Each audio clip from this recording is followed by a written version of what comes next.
Hi, welcome to another Fajardo Friday Life Lesson. It's probably already New Year's, and with New Year's comes New Year's resolutions. And before you think this is a lesson on New Year's resolutions, I swear it's not. I just know that people understand the concept of New Year's resolutions, and I'm using it as a reference to jump off to a bigger issue, actually, that plagues people, and that's really about motivation. And in any kind of task that we do, whether it be something that's fun or productivity, that kind of thing. And using the whole New Year's resolution concept, I'm going to go back to Professor Richard Wiseman, who did a study in 2007 of 3,000 people. 1 year later, only 12% of those people had successfully completed their New Year's resolution. The rest had basically fallen off and decided, for whatever reason, that they were not going to do it. And that's pretty significant. And even though it's New Year's resolutions, the concept of why people don't follow through with things that they want to do or need to do, a lot of it has to do with motivation. And there are a lot of things that affect our motivation, whether it be anger, anxiety, depression, sadness, situations in life, stress. So many things can become a barrier in motivation and making it so that it just we don't even feel like we want to do this. Apathy. So what I tell my students is absent motivation, all you have left are habits that you create. And what I mean by that, I'm going to use as a child. When we were children, there's a phase that we go through usually, which is we take our toothbrush and we put it under the water and we pretend like we brushed our teeth when it doesn't really happen. Parents really just smell their breath. It's supposed to smell minty, so obviously they didn't brush their teeth if it doesn't smell minty. Unless they take the toothpaste and then they just rub it around in their mouth. But just I'll keep that in mind too. But anyway, so we do that. And that's a phase that we go through. The same thing with our hair. We get our hair damp, but we don't actually shampoo it, wash it. And most of us get out of that phase, and then we create the habit of doing these things. And a lot of us as adults, we can probably say that in the morning we can get up and be half asleep and brush our teeth and all that and not even remember that we did it, but we did it because it is so ingrained in us to do it. It's such a habit that has been created over time. And that's the thing about absent motivation. You have to have a habit. But if you have the wrong kind of habits, then that's going to affect you in a very, very difficult way. So, what I tell my students, especially when they don't want to do something, I'll walk up to them. Maybe they're not working on what they need to be working on. And I'll say, can you do this even though you don't want to? That's important because students always ask us, why do we have to do whatever it is we're doing? Again, there are life lessons that are happening in the activities that you do. Can you do something that you don't want to do?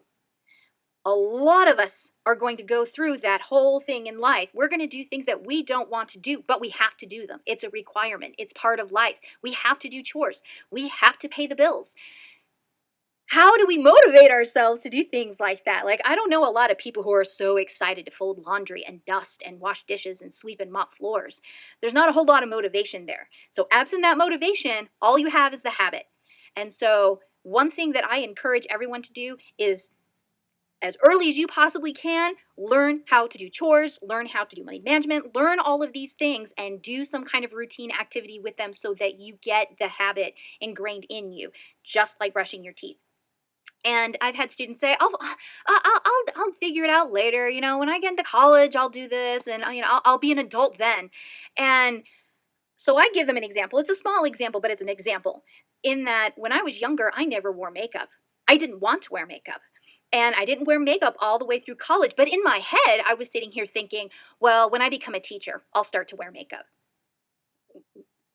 I still barely wear makeup. And the reason is I had lived my life that way so much. And the reason why I wasn't wearing makeup was because that was a lot less time. And I could sleep longer if I didn't have to put makeup on. That was the whole mentality that I came into. And as an adult, sleep matters. So the attitude is what happens. And so now I'm going to bring you to Dr. Whitebread and Dr. Brigham, who did studies of children and the habit attitude. And they basically say that attitudes about habit form between ages 7 and 10. And I'm not talking about habit forms. I'm talking about your attitude about forming habits.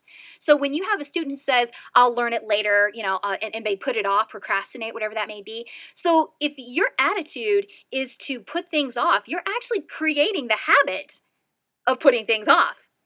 And you're solidifying your attitude about it. I know that's kind of circular, but that's really what's happening here. And so the mindset is important. What do you do with something like that? Consistency is the biggest thing. I keep saying routine. One of the sports groups that I admire the most are cross country runners because they are what they do. And it is an exercise that they carry on throughout life. Of all the sports that I've seen, cross country runners later on, even into old age, are still running because it's something that they can do anytime.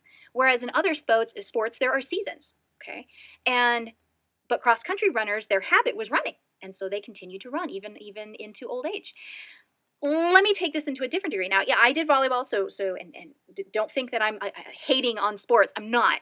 I'm just pointing some certain things out here. So if we create habits, they say that you're supposed to you should create a new habit with 21 days of repetition or whatever. If that's really the case, then why is it after fall season is done, I don't see all of those fall sports students out there doing stands or lunges or their warm-up exercises or stretches? Why do I not still see them doing these exercises that they did every single day while they were in season?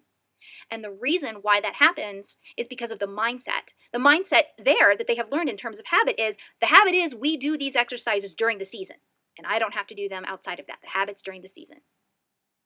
Okay, so that's important to understand about what kind of habits you're really creating in terms of endurance and longitude, longevity. so, so yeah, the mindset is important. And so, what do you do in those situations? You put yourself in tasks and activities that you really just don't want to do, whether it be chores or just it's something that I would say if you don't like to do the work, then that's exactly what you need to be doing because you're creating the habit of a behavior of being able to do things and being okay while you're doing things that you don't want to do. It's frustrating, but I can continue forward. I can go through with it. So that is one thing to keep in mind. And another thing, again, is that repetition and consistency. You need to continuously do these habits so that they carry on through later in life. I hope this is a very helpful Fajardo Friday Life lesson for you. So thanks for listening.